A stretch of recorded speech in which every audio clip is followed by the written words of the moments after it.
English, not because I am part of that exclusive club that Barak mentioned, I'm certainly not, but for the sake of those that came from overseas, and maybe many of you have never saw, let alone heard, the settler. So I don't want any intermediaries when talking to you. In the Hebrew program, the subject, the topic of this panel was slightly different from that in the English one. There were two questions in the Hebrew program. Whether we are in an impasse that can be, it's breakable, we can get out from that impasse. And the second question was whether the two-state solution is still valid. And my colleagues, to some extent, refer to these two questions as if they were separate questions. You can answer affirmative to one and negative to the other without any correlation between the two.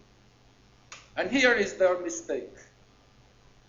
Those two questions are inherently intertwined. Why? We are in an impasse, in an inevitable impasse. By the way, I didn't say it. It's much easier for me to speak in Hebrew, so forgive me for my broken English. We are in an inevitable impasse because we set as the aim of the peace process the two-state solution. It reminds me that person that decided to go to El Dorado, to the legendary El Dorado. And he got to a garbage dump. So he says to himself, I have made the wrong turn. In that bifurcation, I should have turned the right hand and not the left hand. No, that's not the problem. The problem is that El Dorado does not exist. It's legendary. Anywhere you would have chosen, you get to the cul-de-sac, to the dead end, and maybe to a garbage dump. That is what is happening to us. And here I heard, to my disappointment, I might say, even from Professor Avineri, technicalities. From Nati Sharoni, through this clip, we heard that the number of settlers is this and that, and you can pave a road from here to there, and that will solve the problem. And from Mike, we heard also technicalities. The problem is not technical, ladies and gentlemen. The problem is that you cannot reconcile the national aspirations of the Zionist movement and the Palestinian national movement. And I say that as a person that understands that the national aspirations of the Palestinians are genuine, are sincere, are not invented, as Newt Gingrich said. They exist. And because that they exist, you cannot reconcile them with the aspirations of the Jewish people for an independent state in Eretz Israel. To put it in a geometrical terminology, in the geopolitical space, there is no theoretical point in which the minimal aspirations of the Jewish people, and yes, we have aspirations to, by the way, to want to live in Hebron is a legitimate aspiration.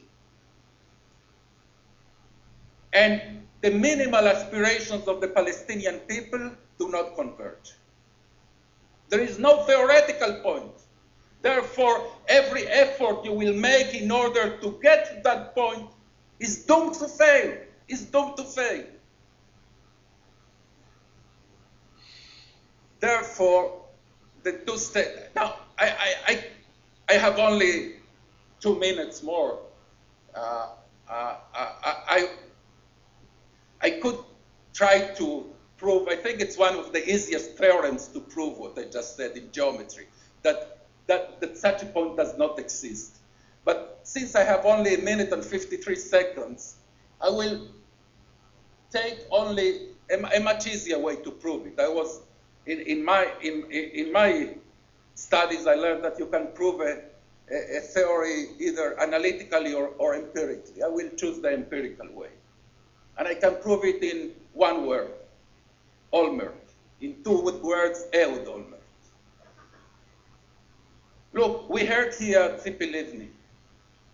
We heard here, we didn't hear here, but we hear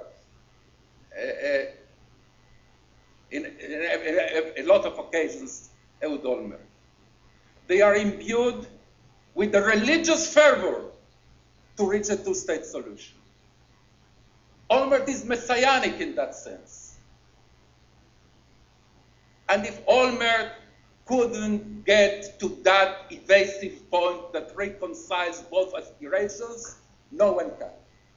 By the way, Tzipi Livni, we read yesterday at the New Republic, refused even to go on with Olmert's offer because she thought it was reckless.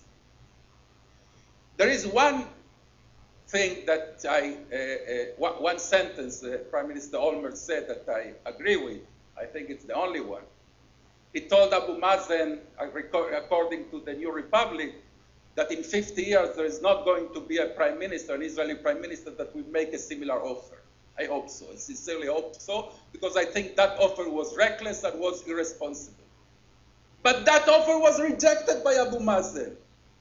So how could you still expect a deal for a two-state solution? The conclusion of this is that, look, when President Obama comes here, he has two options. He can go by the beaten path. He can make efforts to renew the negotiations. So what? Maybe, by the way, I think he will succeed. He will press Abu Mazen, he will press Netanyahu, push a few buttons, and maybe he will succeed.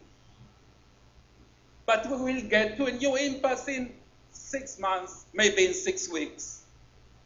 It is impossible as long as we go by this obsession that the only solution is the two-state solution.